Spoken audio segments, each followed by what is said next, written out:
Hallelujah. Amen. Come on, lift up your hands अपने हाथों को उठाएं and just talk to the Lord right now. और प्रभु से बात करें इस समय.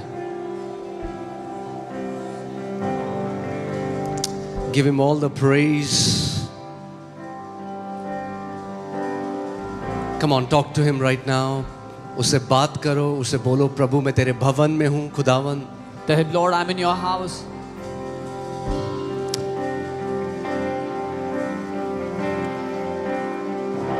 Thank you, Father. Hallelujah. We worship you, we adore you, we glorify you, we magnify you. हम आपकी आराधना करते हैं, आपके नाम को ऊंचा उठाते हैं प्रभु. आप महान परमेश्वर हैं. You are the Almighty God. उसको बोलो प्रभु मैं किसी इंसान के पास नहीं, प्रभु मैं आपके भवन में आया हूँ.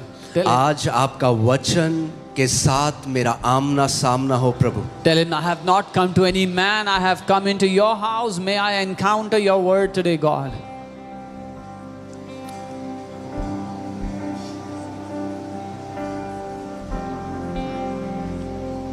Heavenly Father, we worship you. स्वर्गीय पिता, हम आपकी आराधना करते हैं. We adore you. आपको सराहते हैं. We glorify you. आपकी महिमा करते हैं. Spirit of the living God, जीवित परमेश्वर की आत्मा, lead us into all the truth. संपूर्ण सत्य में, सारे सत्य में हमें ले चलो.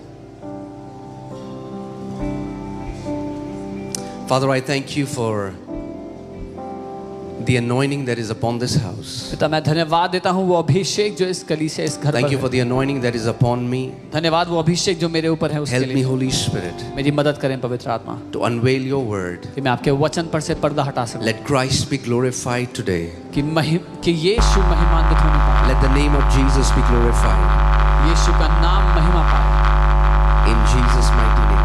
यीशु के महान नाम में. Amen. Amen. Amen. Amen. You can be seated. आप आप सब बैठ सकते हैं. Hallelujah. We love you too. We love you too. Amen. Amen. And Jesus loves you more. Amen. Come on, can we praise Jesus before we go into the क्या word? हम यीशु की स्तुति कर सकते हैं?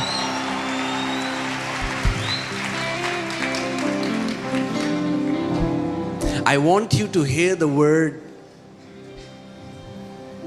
Not just hear it, but I want you to receive it with all of your being. मैं चाहता हूं कि आप सिर्फ वचन को सुने नहीं, लेकिन अपने पूरे व्यक्तित्व से, पूरे प्राण से उसको ग्रहण करें आज.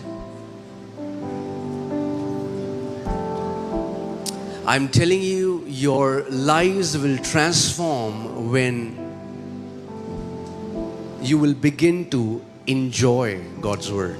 मैं आपको बता रहा हूं, आपकी जिंदगियां बदल जाएंगी जब आप परमेश्वर के वचन का आनंद लेने लगोगे. David says, I delight in God's word. Dawood कहता है, मैं आनंदित होता हूं परमेश्वर के वचन में. Amen. We have to find our delight in God's word. हमें परमेश्वर के वचन में आनंद मिलना जरूरी है. Today is righteousness part 6. आज धार्मिकता का 6वां भाग है शिक्षा का. Okay. Have you learned something? कुछ सीखा है हमने अभी? If you have learned something in this series, come on, show me your hand. अगर इस सीरीज में कुछ सीखा है तो अपना हाथ उठा के दिखाओ. And it is just the starting. It is just the beginning. There is so much more. और ये केवल शुरुआत है, क्योंकि बहुत कुछ है.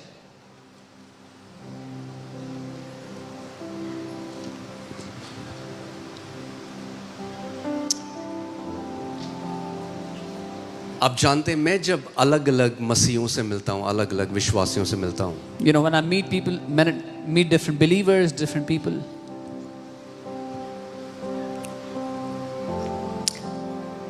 एक तरीका है जिसके द्वारा वो प्रार्थना करते हैं, जिसके द्वारा वो हर एक परिस्थिति को जांचते हैं, देखते हैं. there is a way how they pray, how they discern different situations. And that is because they have a certain kind of mindset. और वो इसलिए क्योंकि उनकी एक तरह की मानसिकता है. It's very important that you understand the mindset. बहुत महत्वपूर्ण है कि आप मानसिकता को समझें. क्यों ऐसे विश्वासी हैं, जब आप उन्हें मिलेंगे वो एक तरीके से बात करते हैं, एक तरीके से प्रार्थना करते हैं और एक तरीके से परिस्थितियों को देखते हैं. when you meet people, why are such believers that look at situations in a certain way, they speak in a certain way? कई लोग ऐसे देखते हैं कि शैतान बहुत बड़ा है, हमारे ऊपर श्राप है, परमेश्वर हमारी प्रार्थना नहीं सुनता, परमेश्वर हमें दंड दे रहा है। क्यों वो ऐसा सोचते हैं, मानते हैं? Because of a mindset. Some people see that devil is very big, there's a curse on our life and God is unhappy and he's punishing us, क्योंकि एक तरह की मानसिकता है, वो उस तरह से सोचते हैं, they think in a certain way. Okay, and I want to talk about today's word is the old covenant versus the new covenant mindset. और आज मैं बात करना चाहता हूँ पुरानी वाचा के बदले नई वाचा की मानसिकता रखना। Amen. बहुत सारे विश्वासी आज भी पुराने नियम की मानसिकता को लेकर चल रहे हैं, इसलिए अपने जीवन में वो जय नहीं देखते। Many believers, they are still living with an old covenant mindset. That's why they don't see victory in their life.